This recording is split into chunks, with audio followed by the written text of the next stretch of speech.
Emanuel Swedenborg, tercera parte.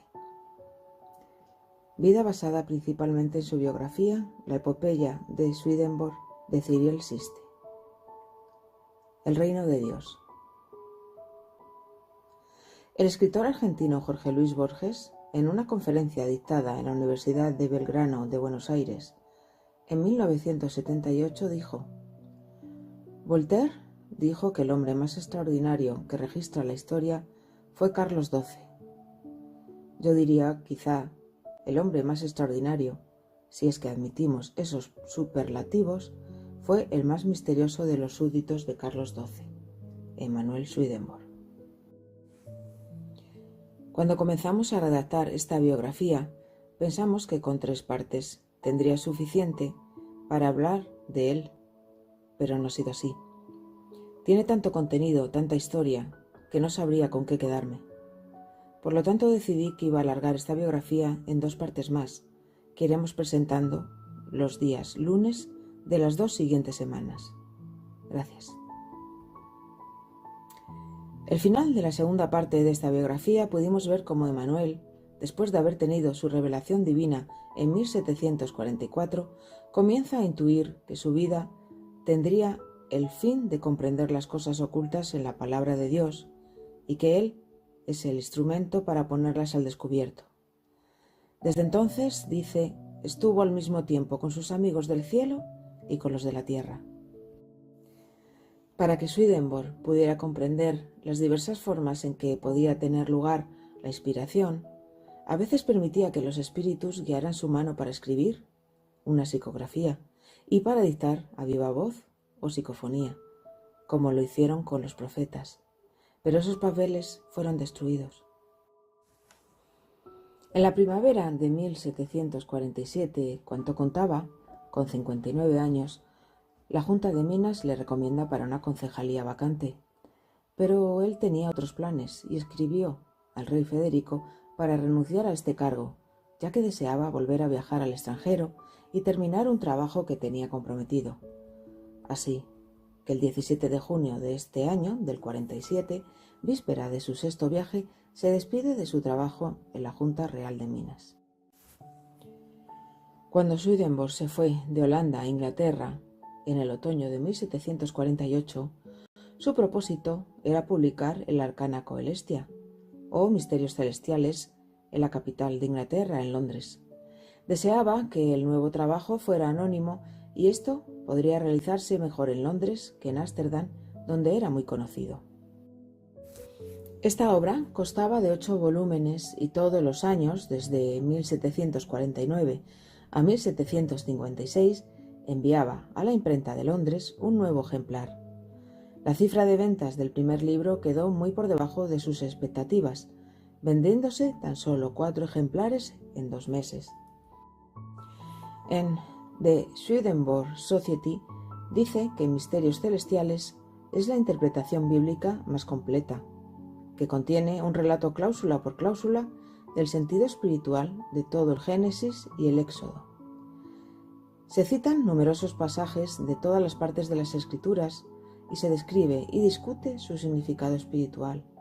Además, contiene descripciones de lo que Swedenborg escuchó y vio en el mundo espiritual.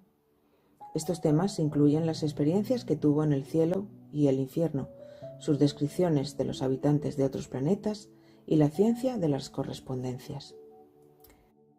Encontramos varias anotaciones de personajes importantes en su vida que por sus experiencias en el más allá nos dice cómo se encuentran, como a Eric Benzelius, cuñado suyo al que apreció como a un propio padre. Él desencarnó en 1743 y nos dice que en el otro mundo parecía exteriormente orgulloso, pero interiormente bueno.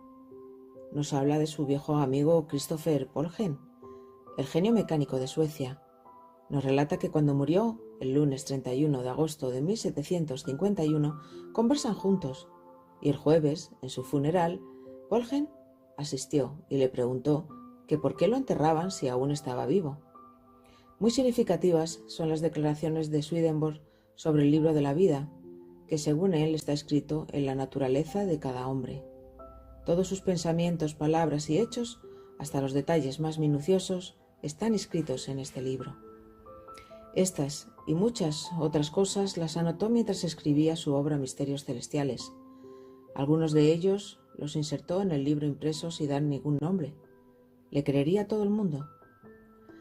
Cada año llegaba un nuevo volumen a la prensa londinense de John Lewis, y todavía nadie sabía quién era el autor de estos notables libros.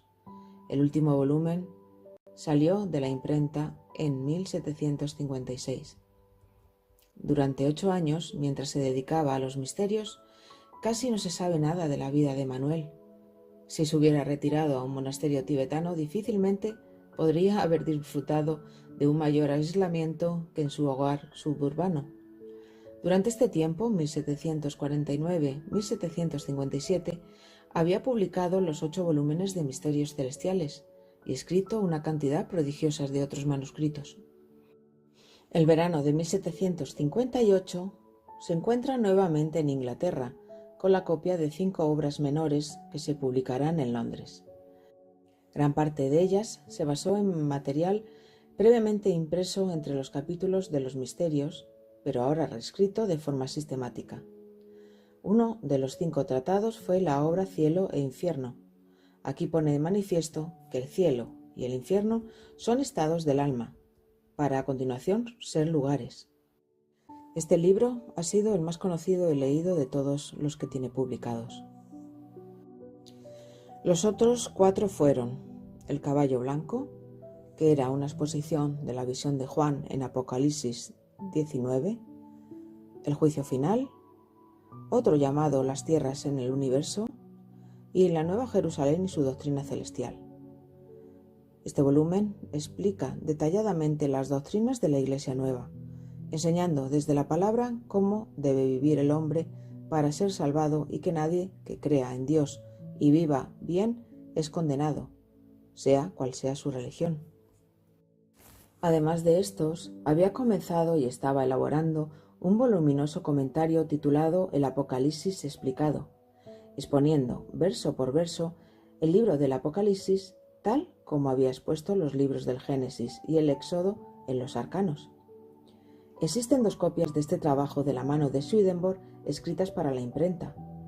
En la portada está inscrito Londini 1759, una indicación de que el autor tenía la intención de publicarlo ese mismo año.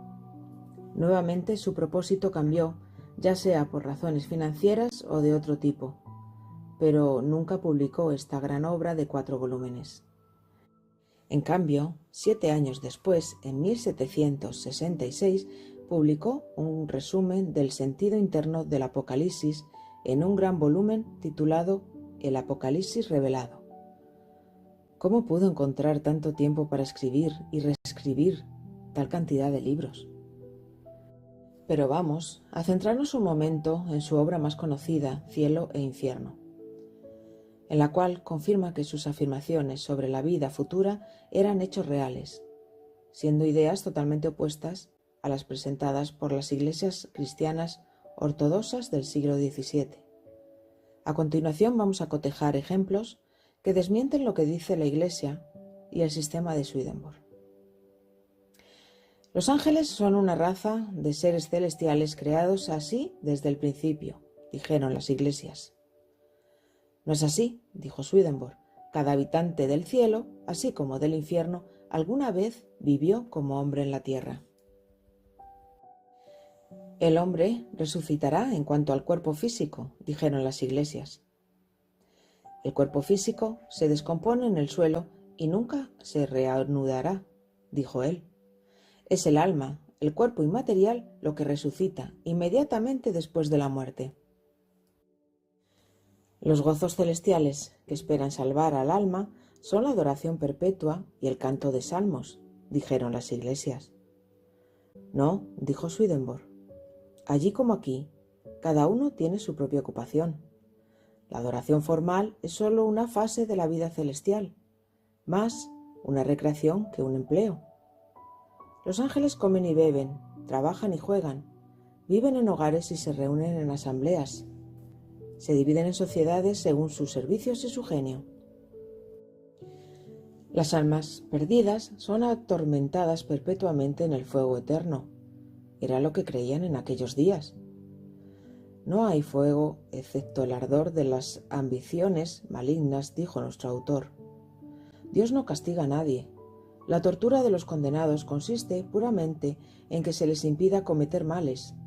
Ciertamente no son los dolores de conciencia, porque los malvados no tienen conciencia.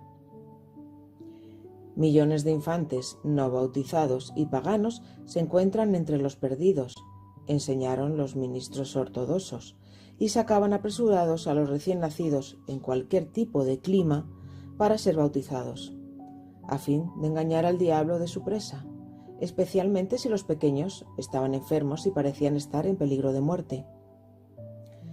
No es así, dijo Swedenborg.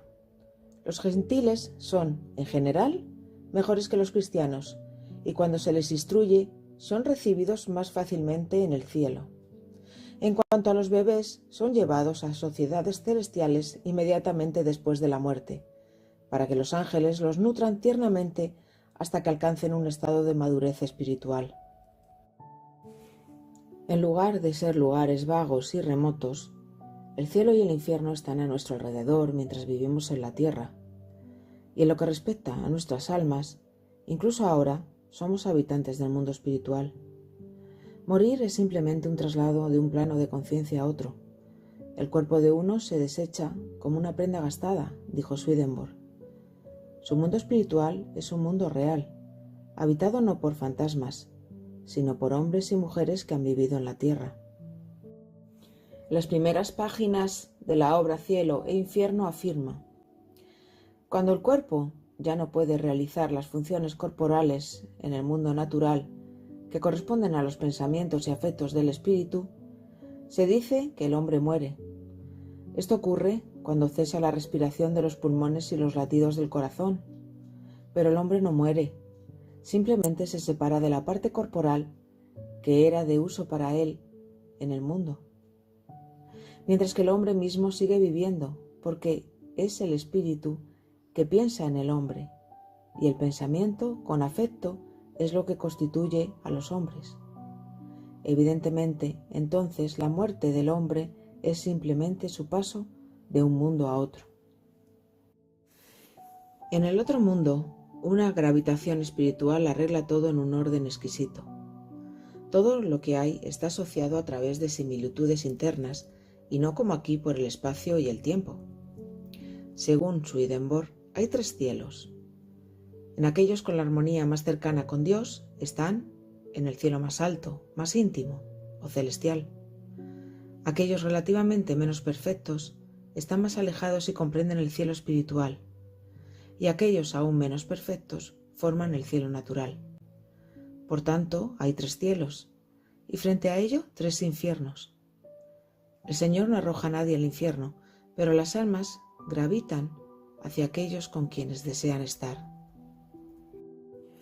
Durante años estuvo manteniendo su anonimato sobre el autor de Misterios Celestiales, pero sin embargo había llegado a Estocolmo una copia de Cielo e Infierno, por lo que parece que un amigo de Swedenborg, el conde Gustav Bonde, en enero de 1759 detectó la similitud en la escritura y puede que sea la primera persona en descubrir que Swedenborg fue el autor de los 5 tratados de Londres, aunque no fue hasta 9 años más tarde que su nombre se colocó en cualquier volumen de sus obras teológicas.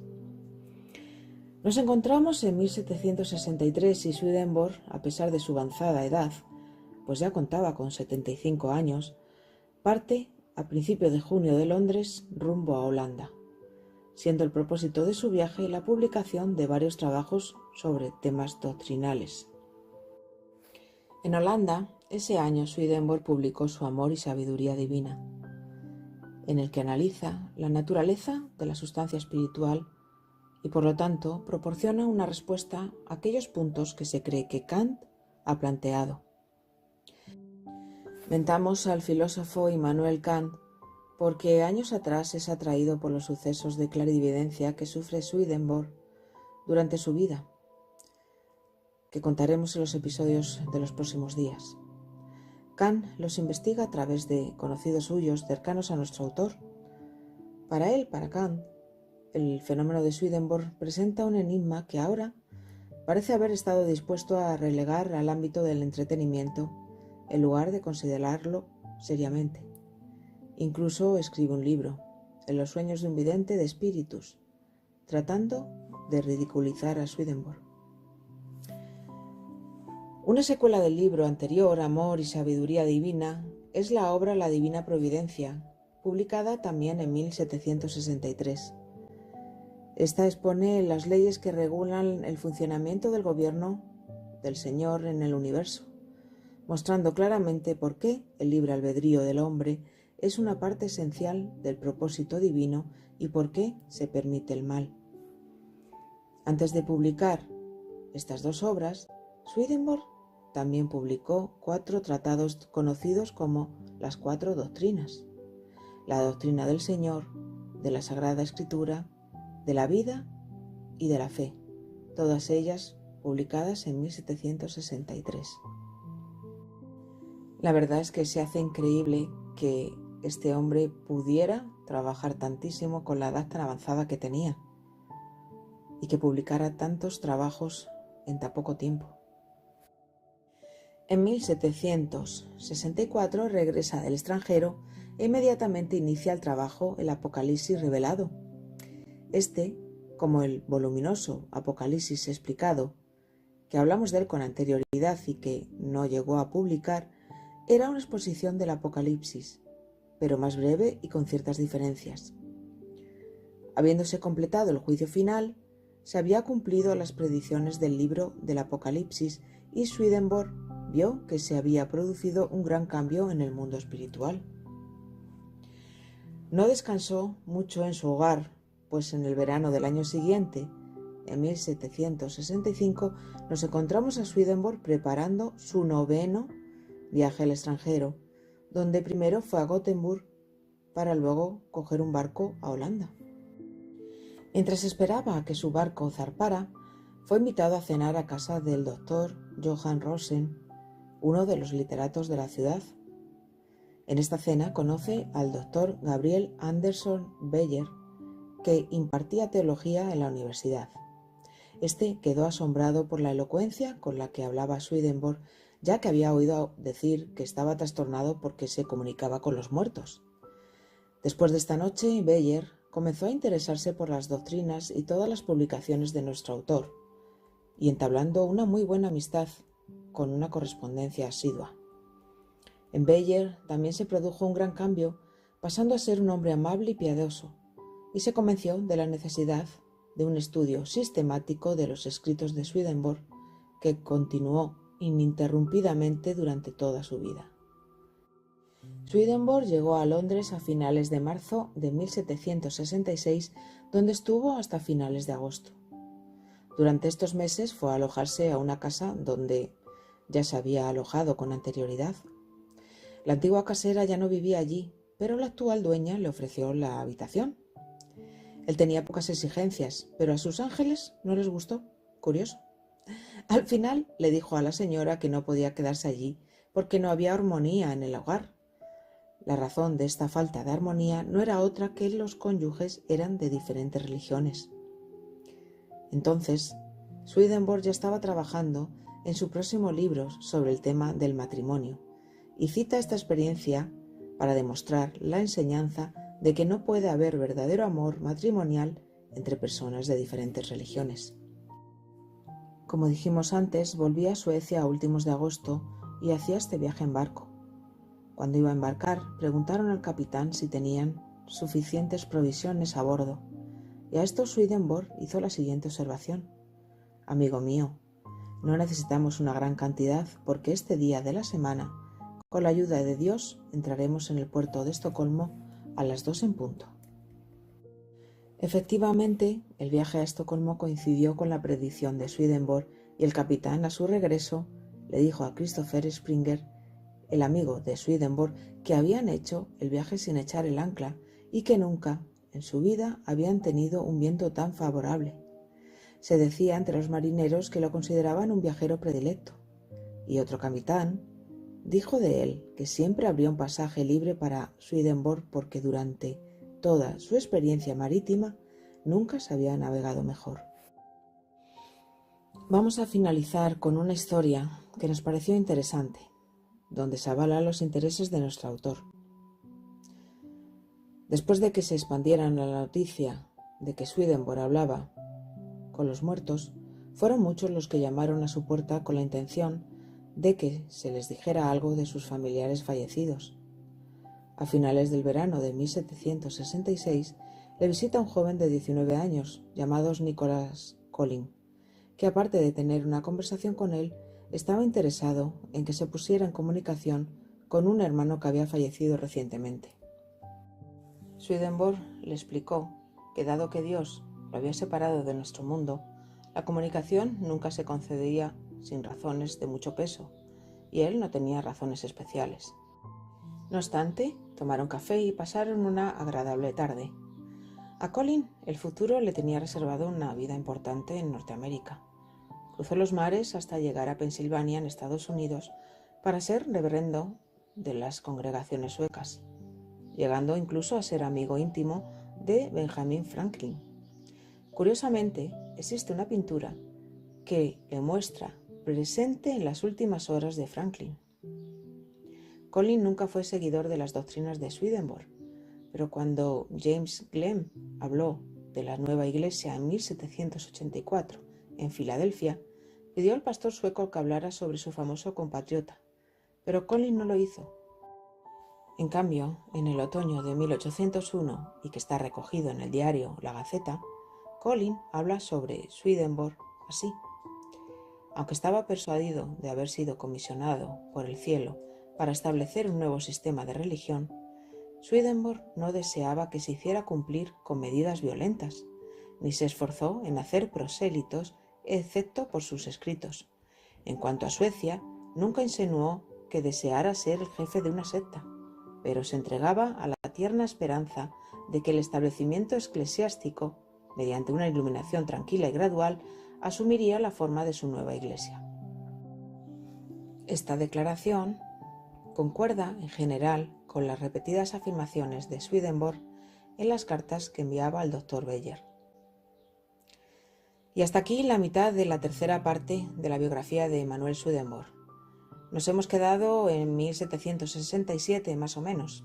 El lunes día 14 tendrán ustedes los últimos años de este admirable escritor. Muchas gracias.